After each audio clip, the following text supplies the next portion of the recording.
Welcome. Welcome, everyone out there in listener land. I'm Kerry Cadambi, and you're listening to A Spirited Exchange on Transformation Talk Radio. Each second and fourth Wednesday at 4 p.m. Pacific, on A Spirited Exchange, I bring you inspiring guests, engaging in stimulating and mind-opening discussions, helping you to awaken, heal, and reveal your highest purpose. Stay with us for the next hour for an engaging conversation about how to use oracle cards as a path to enhance self-development. Today's guest is Amanda Linette-Meder, a contemporary writer and educator on the spirit world and spiritual arts. Amanda currently shares her craft through her website blog, ebooks, e-courses, and a monthly education series called the Membership Program. She likes to link natural wellness, science, and spirituality together to help educate others in a thought-provoking, informative, and fun way. Join us for a fascinating exploration of the uses and benefits of oracle cards. We'll talk about how to use oracle cards to validate your intuition, expand your intuitive abilities, and enhance your self-development. Amanda will also walk us through the steps of how to do a mini card pull using oracle cards. Let's welcome Amanda Linette-Meder to A Spirited Exchange. Hello, Amanda. Hello, Kerry, and thank you for having me. And hello, everybody out in listener land. It's really great to be here. Great. Thank you. Well, I'm looking forward to this. I personally love oracle cards, and I can't wait to hear what you have to say about using them in the way that you use them. So before we dive into this topic of oracle cards, I'm curious, Amanda, what led you in this direction? How did you become interested in things metaphysical? Was there something you were exposed to or experienced as a child? Yeah, so as a child, I had a life that was somewhat open to the metaphysical. I had a lot of dreams. Sometimes those dreams would be somewhat prophetic, and I would sometimes, as a kid, I would see those in the spirit world. And my mother was always very supportive of this, very open to this. And then also as a child, I moved around a lot. And each time I moved to a new town, for my father's job, what would happen is I would get invited to the different spiritual events or celebrations of people in the area. And it always just excited me, the joining of spiritual experiences and exciting experiences and all the celebratory events out there that different spiritual groups have. I was always able to go to those. um, my dream life was pretty active as a child. I tended to have, spirit guides. I didn't know it at the time, but spirit guides visit me as a kid, and then later on I realized what that was. And I had a supportive mother, and my father's side, they were very much into the lore of their home country. They're from Eastern Europe, they're from Romania, so they were very kind of into the lore of it, but wanting to keep it quiet. So there was kind of this dichotomy growing up as a kid where my mother was super supportive and my father's side embraced the lore, but also wanted to keep it hidden. And so it made it so that it was always a little bit taboo. And I think that that part of the tabooness of like the visions of the dreams is kind of what kept me engaged as a child. And then, growing up and moving into adulthood, I went pretty much a normal path. I went into college, I went into the natural sciences. I was really interested in the environment, protecting waterways, protecting natural resources. And then I began teaching in the natural resources field. I was always holding some sort of teaching job in environmental education, natural sciences, wildlife education, all these different like interpretation types of jobs for the natural world. Then I went to graduate school, and it was in graduate school where I started in the evenings exploring some more of the psychic experiences that I had as a kid. And it was during that exploration in graduate school when I was going to psychic classes and psychic bookstores in the evenings that I really started to say, okay, maybe there's something into this stuff of my childhood. And maybe I should look a little bit more into this and see if there's something there. So, through the encouragement of friends and teachers, I decided to do like 100 readings or so to kind of test my abilities to see, okay, can I control these dreams? Can I control these visions? Can I manage them? And I did 100 or so readings, 100 interactions where I was bringing through spirit, bringing through clairvoyant visions, using oracle decks, pendulums, things like that. And from that experience, I had so many validating moments and feedback that everything just kind of unfurled from there. So there are doors opened for me in graduate school, and I kind of just kept saying yes from that point forward. Would you like to do this? Yes. Would you like this opportunity? Yes. And 8 years later or so, here we are today. My goodness. So it's very interesting that as a young child, you were already experiencing things. You mentioned um, like prophetic dreams, but were you actually seeing spirit, and were you able to talk to either of your parents about that? And how was that? Yes. So I was seeing spirit as a child. Sometimes I would see them standing at my bedroom door. Sometimes I would see them standing outside my bedroom window. Sometimes I would see them. We lived in old houses when I was growing up. So, with old houses, you're in old neighborhoods usually. So, as a kid, sometimes I would see what I always thought were apparitions in windows, and I would talk to my parents about them. I would talk to my mom primarily about it, and she would say, these things exist, they're out there, and really try to level out the emotions of it, not make it so Mhm. that I felt scared or afraid or anything like that. And a lot of times I would see the spirits, when I'd also wake up from dreams.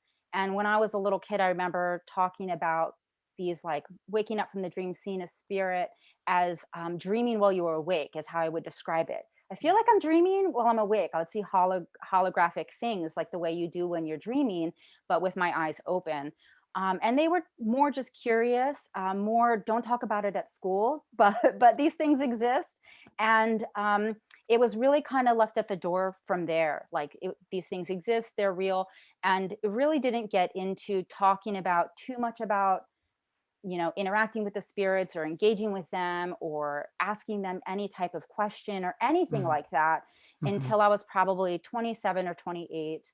And that kind of door was closed. And around that time is when I said, well, maybe these spirits have something to say. Maybe they have messages for people. Maybe there's a reason they're standing here. you There's a know? reason for this Yeah, maybe ability this. to notice and talk and Yeah, yeah. I think I was just had quiet time. I was meditating a lot. I had space, and it was, during that time, 27 to 28, when I was like, all right, it's safe for me to look deeper into this.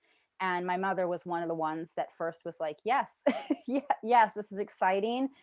Go ahead and do it. I remember her and my aunt and others were some of my first clients even. Mhm. So it was something that we talked about, but also was something that was just kind of tempered with, be careful what other people know about this. You don't know what other people's perceptions are. Now, today, people's perceptions are changing and more people are becoming open. So, Right. it's more free to discuss even now. Right. Yeah. That's lovely that you weren't necessarily discouraged. You were encouraged and had some help. Did you find that other family members had the abilities that you were showing as a child? Yes, yeah, there are other family members of mine that have similar type abilities. In the story of my own family, I know that with the spiritual abilities, it comes down from my father's side, and my father talked about other relatives having, and my grandmother, relatives beyond that. I do have a sister who has the ability to see things clairvoyantly and is very, very sensitive. She's extremely empathetic. One of her main abilities is clairsentience. Mm. And then I also have, and my mother again, who I mentioned, she's a very, very, very talented tarot reader. So she also has an ability really to read what are called inductive signs or inductive divination. She's very, very good at reading physical signs. So Interesting. there's a little Mm. bit of family support, in addition to family abilities that are kind of around and supporting everything that I do on the website. Yeah, that's fabulous. A lot of people, don't have that background of family that's, either supportive of it or understanding of it. But that doesn't mean, at least this is what I believe, and maybe you can chime in too on what your thoughts are, that people don't have to necessarily be born with these gifts to learn how to use the divination tools. Would you feel that's accurate? Yeah, I'd feel that's accurate. And you don't even have to like have conscious awareness of like all of the intuitive abilities when you start to begin, delving into the different intuitive arts that exist, divination cards, oracle cards being one of them. I think that having a willingness or an interest to begin is usually like an inkling or a sign that there's talent there, and Right. there are talents there. So I think that working with oracle cards is like a skill you can practice, and with practice you can develop and flex the different abilities that support oracle card work, whether it's clairvoyance, clairsentience, clairaudience, claircognizance, any one of those. And a lot of people find that when they start like opening up or stepping into the intuitive arts or the spiritual arts or those practices, that they can start to connect the dots of things that happened in the past. So they may even notice or realize, you know things that happened in their childhood or in their teens or in their 20s that kind of was a hint at some of the abilities that they may notice in their spiritual awakening. So, Yeah. Yeah. yeah. I totally agree. I mean, personally, I've had that experience where I'd ask a question kind of rhetorically, not like thinking I was asking anybody, and an answer would come in, and it was something that wasn't from my own knowledge. And it was only much later when I started becoming interested in the metaphysical and studying about spirit and stuff that I realized, oh, that was probably where it came from, because it was definitely from outside of me. But yeah, I believe that we can all develop these skills. We don't necessarily have to like be born knowing that we're able to experience all this at a very young age. But I also noticed you talked about your education is more in the sciences. So it's very Mhm. interesting that you have this scientific background. And I imagine that you apply it in some ways to um, this other non science field that you're in.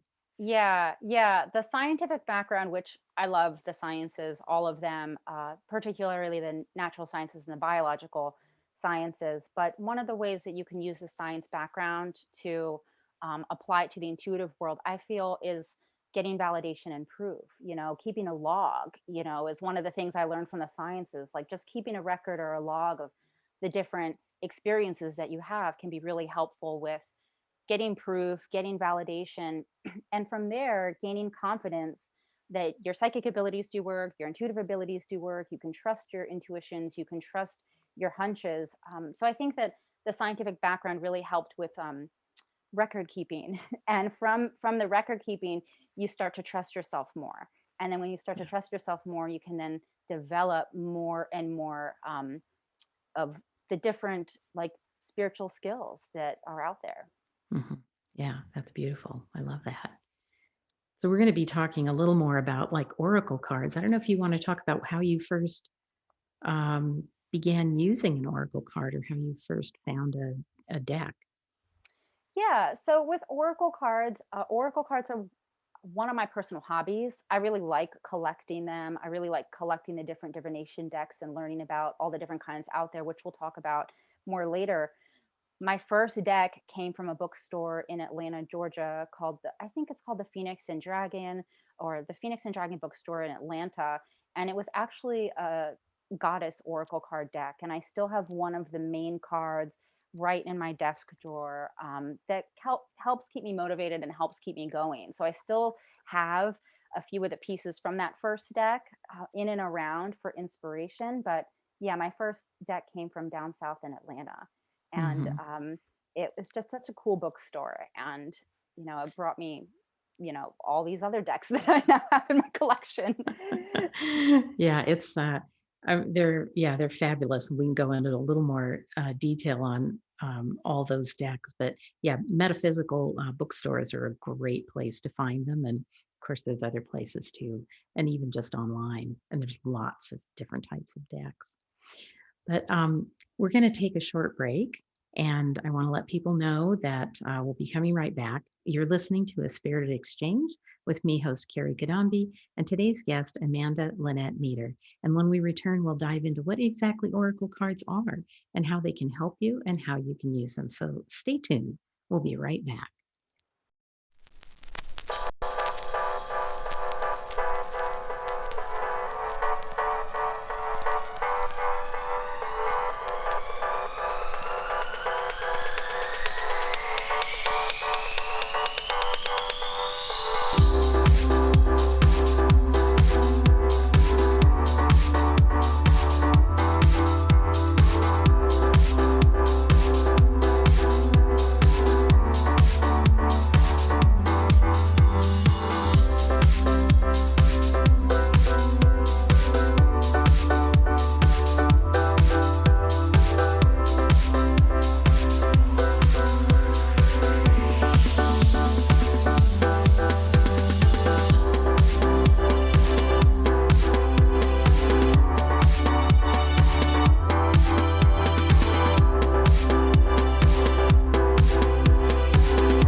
Hello, we're back on a spirited exchange with me, host Kerry Cadambi, and today's guest, Amanda Linette-Meder.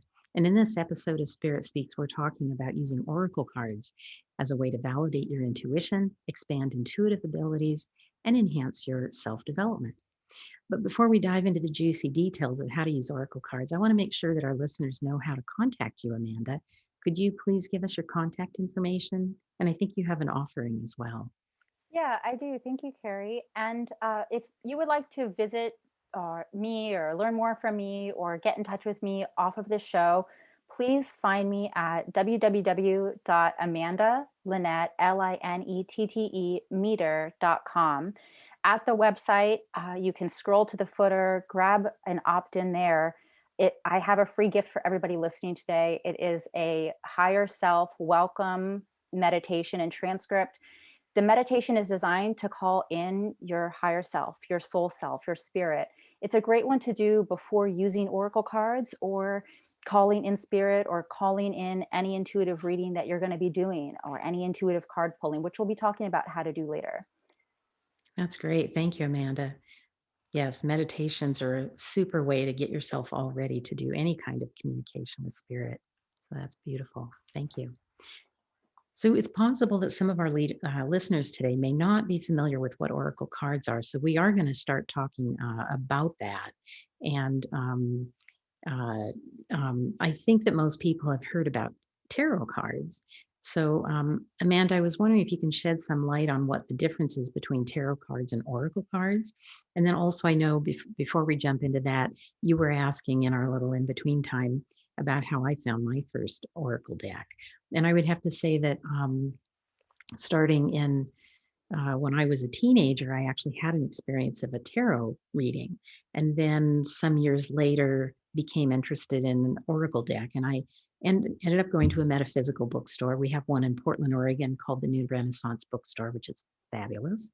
And there was one that just kind of really grabbed my interest. And it's called the Psychic Tarot Oracle Deck by John Holland. And it's my go to. It's got fabulous images. And later on, I'll kind of describe how I use those images, and we'll be talking about how oracle decks are a little bit different from a tarot deck. But about a week after I got it, I was on a retreat, and one of the people that I'd met previously through my Reiki group was a tarot card reader, and she showed me how to use the oracle deck. And I had some interesting experiences with it, but that's kind of my story of my start with oracle cards, and I love them. Anyway, so let's talk a little bit about like what's the difference between tarot cards and oracle cards? So tarot cards, which were developed, some say in ancient Egypt, some say back to Europe and in England. And the first most common one that everybody uses today, or that many of the current ones today are modeled after the Rider Waite Tarot, was developed in the early 1900s. And the tarot card in general is, I believe, a 78 card system. And there's 22 major cards, which are like overarching life themes. And then there are 56 minor cards, which are, they're divided up into different houses. So the tarot card deck in general has a little bit of a system to it. And any tarot card deck that you get is usually developed in a systemized format of a certain number of major arcana cards and a certain number of minor arcana cards, all in these, the minor arcana is 4 different houses, all in these different houses. And it's, in some way, it's very systemized. And because it goes back almost 100 years that we know of to the current one that everybody uses today, the Rider Waite, which is what many are based on, that we see in contemporary arts. It takes a lot of study. It takes a lot of art history, like just art history understanding to get to know the different symbols and the images, because the symbols in the tarot deck that a lot of people see today are based on symbols and ideas of what was important in culture 100 years ago, 200 years ago, 300 years ago, when some of the first playing cards were invented. So it does take a little bit of study, understanding the system, understanding the different cards within that system, understanding the different houses within that system. So tarot can take, like astrology, it can take years to understand, Mhm. where a oracle card deck's a little bit more freestyle. I see it as more of a subset of information or divinely downloaded information from a person's spirit guides or a spiritual set of wisdom that was coming through. It's a little bit more open, it's a little bit more flowing. They're very image based. There's a lot more artistic liberties that you can take with an oracle card deck. So you see a lot more variety in oracle card decks, in the type of symbolism that they have and the type of messages that are on the cards and in the booklets. And also, one of the main difference is, I think, between tarot and oracle is that oracle card decks often come with a little book, and tarot card decks usually just come with the deck of cards themselves. And then to study the deck of cards, getting a book separately is usually what you do, a historical text to reference. Mhm. So I see oracle cards as almost a little bit more user friendly, a little bit easier for somebody to pick up and use, and have fun with and play with and get information from. Whereas the tarot deck is a little bit more of, it's a commitment. It's definitely a Yeah. commitment. You want to commit to learn the tarot. It's a it's a system of learning or a system of understanding. Yeah, I think of the tarot deck as the reader is doing the interpretation for the readee, the person, the client, where the oracle card, I feel like the person who's having the reading done for them can do the interpretation. At least that's how I've used it with some people. You're looking at the image and what it really means to them. So it's calling up things from within them. And that's probably also why I was drawn to the oracle deck, because I wasn't about to spend years investing in learning how to read the tarot decks. And the oracle is they're just a lot of fun, I think, and very flexible to use. Very flexible to use, a lot of fun, and very easy for self reading. Doing self readings on, doing self reflection on, doing self development work on, asking self reflective type questions. Tarot decks are really great, I think, for annual spreads or for the, biannual reading or however frequently you get a reading. They can also be very rich in imagery, but the oracle card decks themselves, I think, are also equally rich in imagery. And I also think that because of the diversity, because there's not one set system for oracle card decks, they can be very exciting, to open and to use and to get to know. And I often find the fact that people take, you know, 45 cards or 45 paintings or 33 paintings or 60 paintings and condense them into little cards, they're artistic wonders, I feel. Like to take 45 different paintings or however many cards the deck includes, anywhere between usually 40 to 60 is the average for an oracle card deck, and condense them all into mini interpretive readings. They're artistic wonders, I feel. Yeah, they're works of art, I feel, and that's what I really like about the deck that I mentioned. That's my favorite. They're just very rich images, very artistic, and just leave a lot of room for differing interpretations, either by the same person at different times or by different people. They interpret things differently. Whereas my sense of the tarot deck is, you talked about the different suits. I think there's cups, swords, pentacles, and I forget what the other one is, but those have a very specific meaning from my understanding. And it's a much wider field of diversity in the oracle cards as far as what you're getting with the images. Yeah, and oracle cards themselves can still be theme based. They can still like all be around, like themed around love or themed around Mhm. messages from the other side or themed around messages from angels or dolphins or fairies. They can be theme based.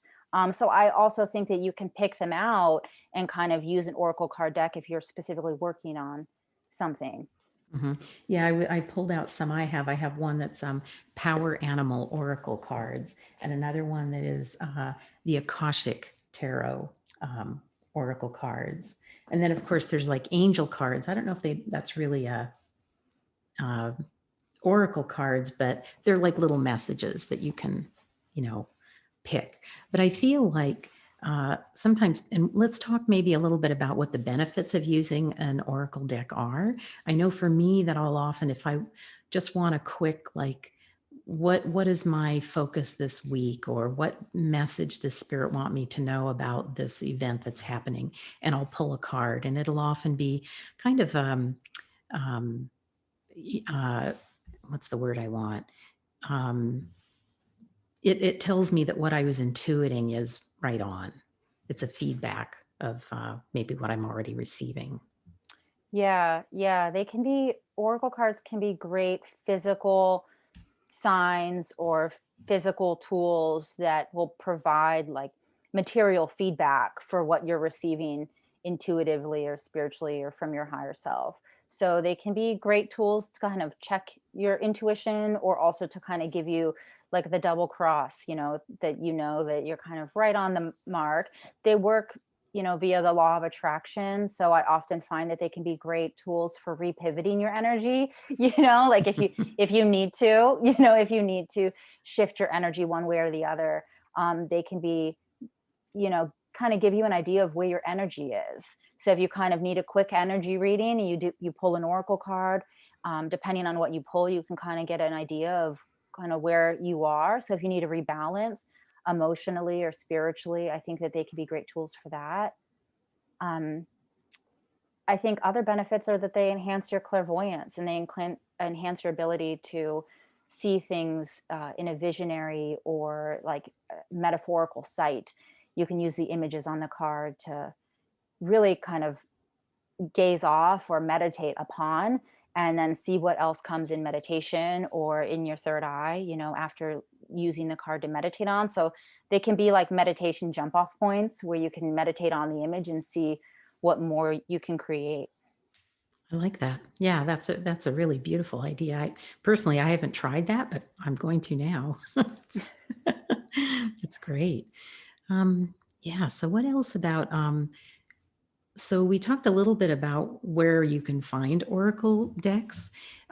What about once you get an Oracle deck? Is there anything that you do to kind of make it yours?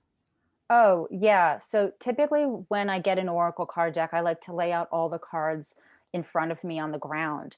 I like to see which ones I'm drawn to the most, because usually that's the card that, is the power card for me in that deck, kind of the one that you're going to relate to the most. And then I like to not shuffle them right away. I like to go through them one by one, maybe before I lay them out on the ground, and go through the first one on top, then the next one, then the third one, because a lot of times Oracle card decks are written almost in story form. So when you Mm. shuffle them right away, you lose the story or the spiritual path that the Oracle card author is attempting to show. So I like to just go through them, like the first card, the second card, the third card, touch them, kind of break apart any stickiness from the printing process. And then after that, I set my intention, and what I want the card to be used for is my process. Typically is how I go through them. Sometimes if I'm in the mood, I might sage the deck, but usually I go through them one by one, start to finish, lay them out on the ground, get to know all the images, and then shuffle after that. Well, that's interesting. I had never heard the idea of it being a story start to finish, and to really like and savor each card as you go through the deck. That's a beautiful process. Some are, and I found that, in the early days, I would just get them right away and break them apart and shuffle them. And then as I started writing blogs on Oracle card decks, I'd go through them one by one, and that's how I started to learn, okay, it looks like there's a journey that's being uncovered here. And then you can kind of, when you then do the readings or do the interpretations with those cards later, you then kind of know the position of that card in between other stages. So you can almost kind of see where you are in the grand journey that those cards are meant to portray. Wow. Okay. Very interesting. Yeah. And you mentioned you can sage them. I was thinking kind of energetically. I've heard of, holding them between your hands, and just kind of energizing them, or uh, people do different things. Then I think there's the whole thing about after you use them with other people, if there's things that you do to clean the energy of them. I don't know if you do any of that. A lot of times I do. Sage is good. You mentioned Reiki earlier. If anybody's listening and does Reiki, sending Reiki symbols through the cards is a great way to clear them after you're done using them. Some people will clear them sending Reiki before they open them. But just sending light energy through the deck after you use it is a great way to cleanse it. And typically I will just use a symbol, like a healing symbol, a Reiki symbol, a diamond, something like that. Visualize light going through the cards. Oh, that's great. I like that. Thank you. Well, we have a lot more to talk about with the Oracle deck, but we're going to take a short break. So I want to let everybody know that I'm Kerry Cadambi and you are listening to A Spirited Exchange. And when we return, Amanda is going to share with us how to do a mini card pull. So before we break, Amanda, can you share your contact information again for our listeners? Sure. For anybody listening who would like to reach out, my contact information can be found at www.amandalinette-meder.com. You can also find me at Instagram at the handle The Spirit Woman. Awesome. Great. Thank you very much. We will be right back.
Hello, we're back on A Spirited Exchange with me, host Kerry Cadambi, and today's guest, Amanda Linette-Meder.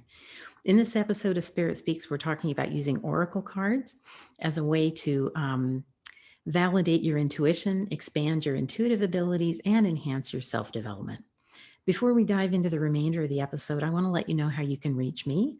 You can check out my website, thedivineguidancegift.com, to learn more about how I help clients heal limiting beliefs so they may unlock their full potential and actively live a fulfilling life on purpose.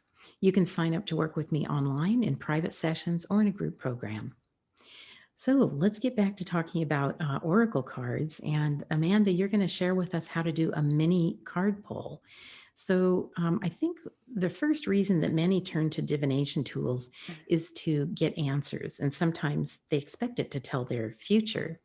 But do you think that the best use of Oracle cards is fortune telling about the future, or is there something else that you find them helpful for? I think that fortune telling is definitely something that brings a lot of people to oracle cards. And divination decks in general is the ability to kind of foresee or control what's going to happen, to somehow get certainty on uncertainty. So I think that the fortune telling aspect is definitely there, and it probably will always be there, the lore of knowing what is going to be held in the future. I think that as long as you are open to the future being mutable and the what the oracle card's telling you may be different than what you expect to hear, then it's completely fine to use them for fortune telling. It's just knowing that the future is not always linear and sometimes it's a little bit cyclical. So knowing that going into an oracle card reading that you may kind of have a question over here, but then the oracle card reading wants to address this topic over here, and understanding that anything that's addressed, on the right hand side or in the right hemisphere is always kind of picked up in the left hemisphere, that topics can dovetail together, having an open mind.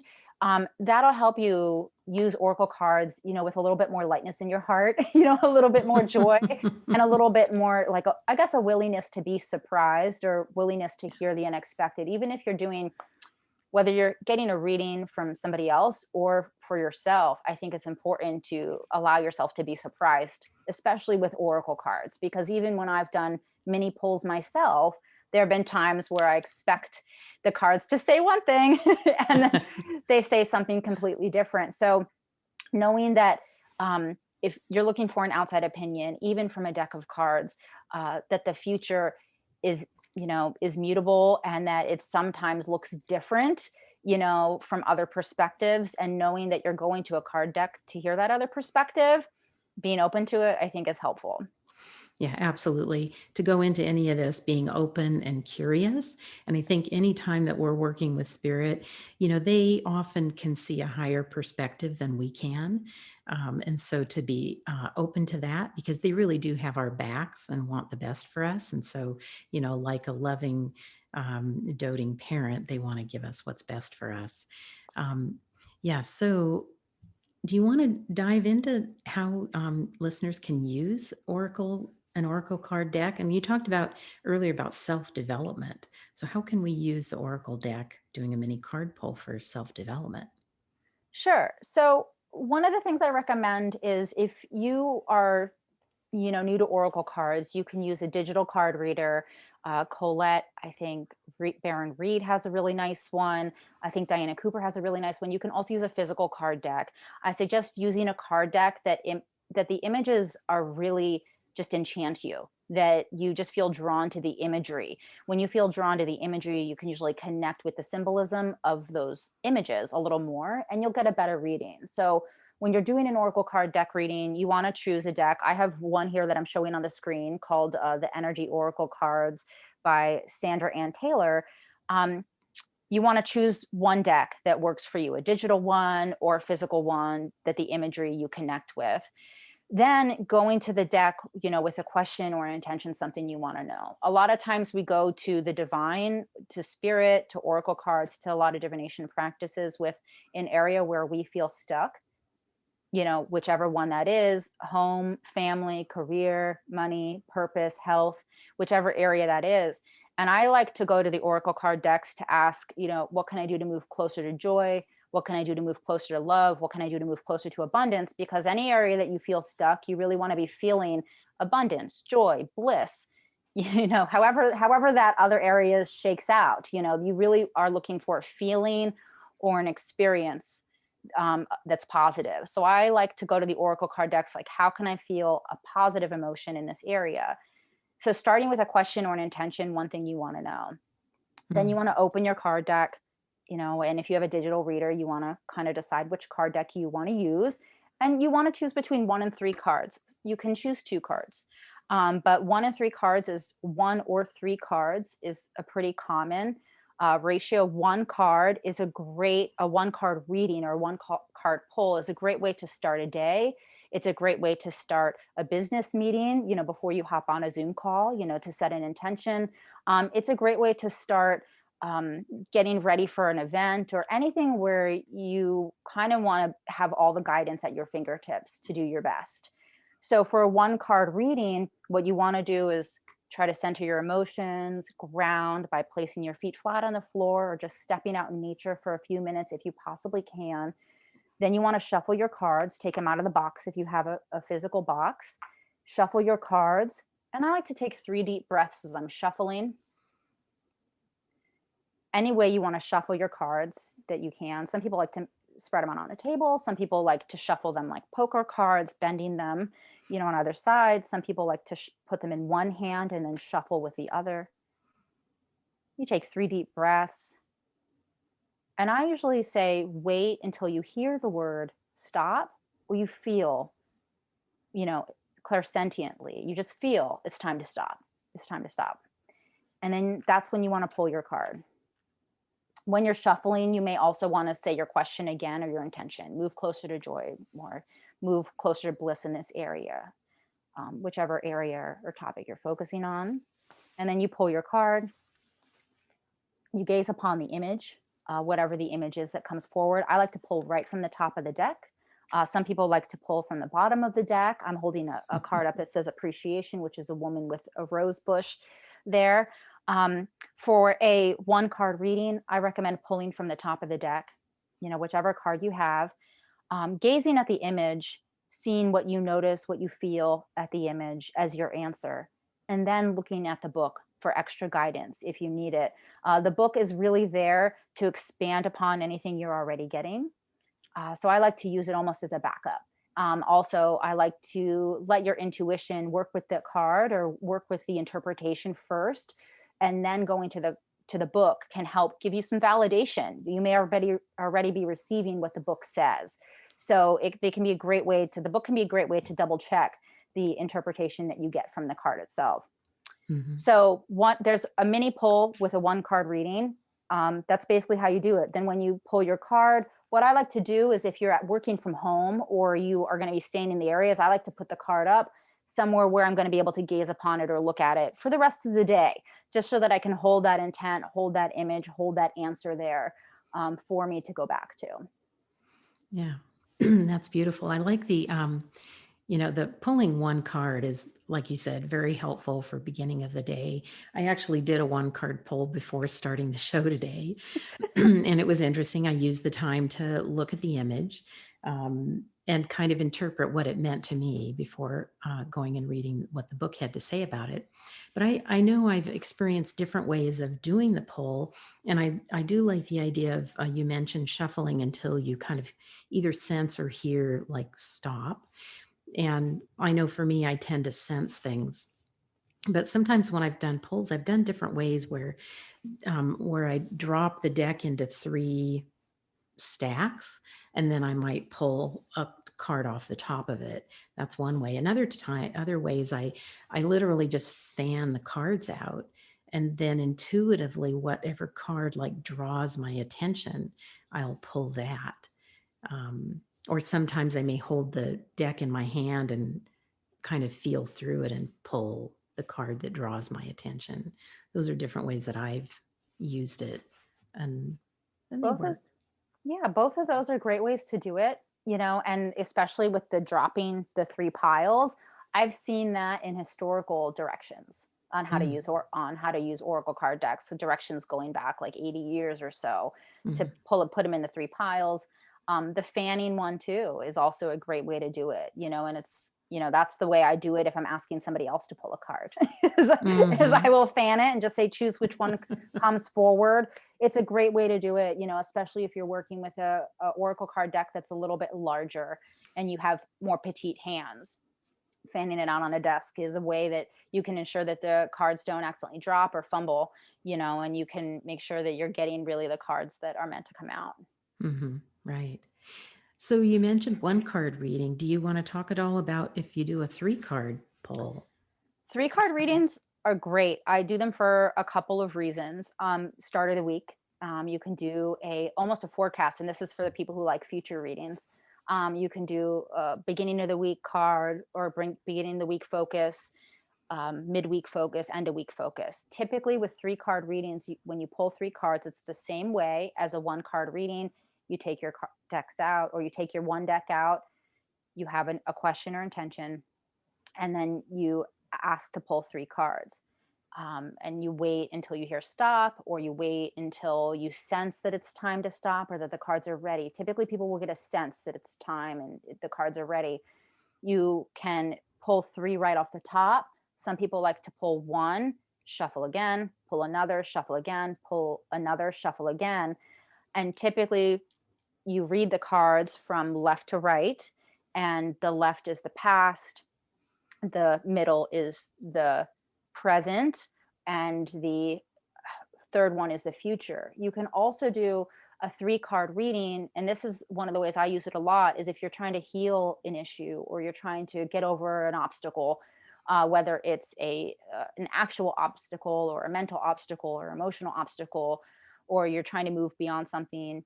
3 card readings can be great to understand why something happened, what I can do now in the present to focus, and where things are going to move forward. So I like to do 3 card readings almost as a reflective approach, where instead of doing the past, the present, the future for the 3 cards, you do kind of, why did this happen, so you can understand it.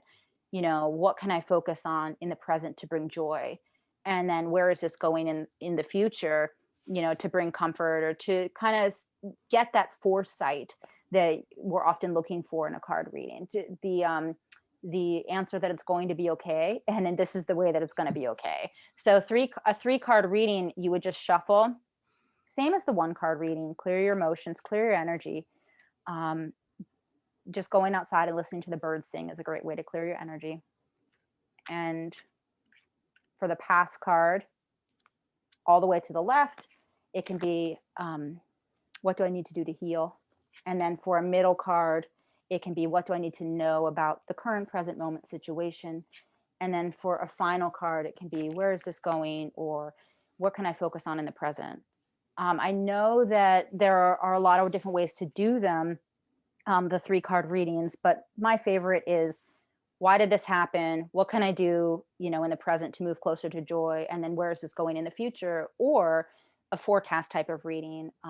What's it going to be like in the beginning of the week? What do I need to be aware of in the middle of the week? What do I need to be aware of at the end of the week? Mhm. And those are 2 different ways you can ask questions in a 3 card reading. If you're working on a relationship issue, I like to do a 3 card reading where the past card is the other person, the middle card is the relationship, and then the final card is you. So, or the card all the way to the right is you, the card all the way to the left is the other person, the middle card is the relationship. Oh, Um, that's great. so those are 3 different ways to do a 3 card like mini reading. Mhm. Typically, it takes about 15 minutes to interpret a mini card reading that you do for yourself. If you really look at the images, and if you want to condense it, you can take just, a minute or two, a minute and a half to look at each card. And then it's a 5-minute practice, that you can do at the start of the day. Some people like to do them at the end of the day as they're winding down. Mhm. That's great. Yeah, I've heard about the past, present, future, but not about the healing way or the relationship way that you talked about. I think those would be a lot of fun to try. Um, One of the things that you and I had talked about it on another day was about how often we may use the deck and like repetitively asking the same thing. Do you want to address that with people? Some of the things that um, to just be aware of. Yeah. So with card decks, if you are pulling or getting a lot of reversals in your cards, it's a great time to kind of take a rest, rejuvenate, step away, come back, and try card reading on another day. Typically, reversals are protection energy or energy that's blocked, and it could be your energy, it could be the energy of the situation, but reversals, I tend to say, okay, step away and take a break. With card readings, I usually recommend doing no more than 3 a day. And that's an ancient recommendation. That's one of the like old fortune telling recommendations, is no more than 3 a day, typically because they start to say the same things, or you will notice that the same cards, no matter how many times you shuffle, will start to come out. So you'll start to notice that you're getting a few of the same messages. What I always like to say is the energy doesn't change that much in a day. So you want to Right. you want to give yourself a break if you are kind of feeling stuck, or if you want to come back to the cards on another day because you keep pulling the same things. Just know that it's normal. Like the card decks and card readings are oftentimes guided by your higher self and spirit. So oftentimes what will happen is there's the one message you need to listen to, and pay Yes. attention to it. Yeah, and I think it's that part of the we may get what we need, not necessarily what we want. And so important to pay attention to that and to not ask the same question repetitively. I know I shared a story with you where I did that when I first got my deck. I shuffled and everything, got a card, and I thought, well, I'm going to ask again. So I reshuffled many times and I pulled out of a 78 card deck, got the same card the second time. So it's like, okay, yeah, don't like keep asking the same thing. And then something I didn't mention earlier, but when we talked about the fortune telling aspect of it, we have free will. And so, we may get a reading that says something about a future direction, but because we have free will, we can make a decision that will take us in another direction. So to rely on something as being like set in concrete about the future is not really the best way to go because the future is malleable. We can change that. And then one of the things I did want to mention was, and this is the way I often use the cards with people, is that those images can help bring things from the subconscious to the conscious level. They may be underlying root causes of issues, blocks, whatever we have. And so it's a real gift to be able to bring that to the conscious level so that we can work on it and heal it. And I imagine that you've also had that experience, Amanda, in working with people with the cards. Yeah, when you work with oracle card decks or when you ask questions to the divine, I know there's stories from the Buddha that says the reason why we suffer is not always the reason why we think that we suffer. And with oracle card decks, oftentimes you'll ask one question and then it'll bring up another issue that is related to that question. Mhm. And it may solve things or, heal things on a greater level beyond that question. So I think it also goes back to just knowing that. Um, being open to what you get and knowing that spirit is looking out for you, and the oracle card decks are really just a reflection of what comes through from spirit. Mhm. And knowing that sometimes the questions we ask, it can lead us to greater things. Yeah, that's beautiful. And that's a great segue to our ending the show today. Unfortunately, we could talk for another couple of hours on this, but I definitely want to thank you very much, Amanda, for being with us today and sharing your passion and your knowledge of how to use Oracle cards as a tool to help us connect with our intuition and spirit. And thank you for sharing how to do a mini card pull. I think people are going to find that very helpful on their path to learning how to use these. So thank you very much, Amanda, for being with us today. Thank you for having me, Carrie, and thank you for listening. Great. I want to thank all the fabulous listeners who've tuned in today with open, curious, and receptive minds, eager to awaken to their own personal evolution. Please join me for my next show on February 24th at 4 p.m. Pacific, 7 p.m. Eastern. We'll continue on the theme of Spirit Speaks, exploring modalities, tools, and tips for connecting us to our divine spirit guidance to assist us in the pursuit of our individual and collective evolution. I'll see you back here next time. And until then, I wish you peace and good health.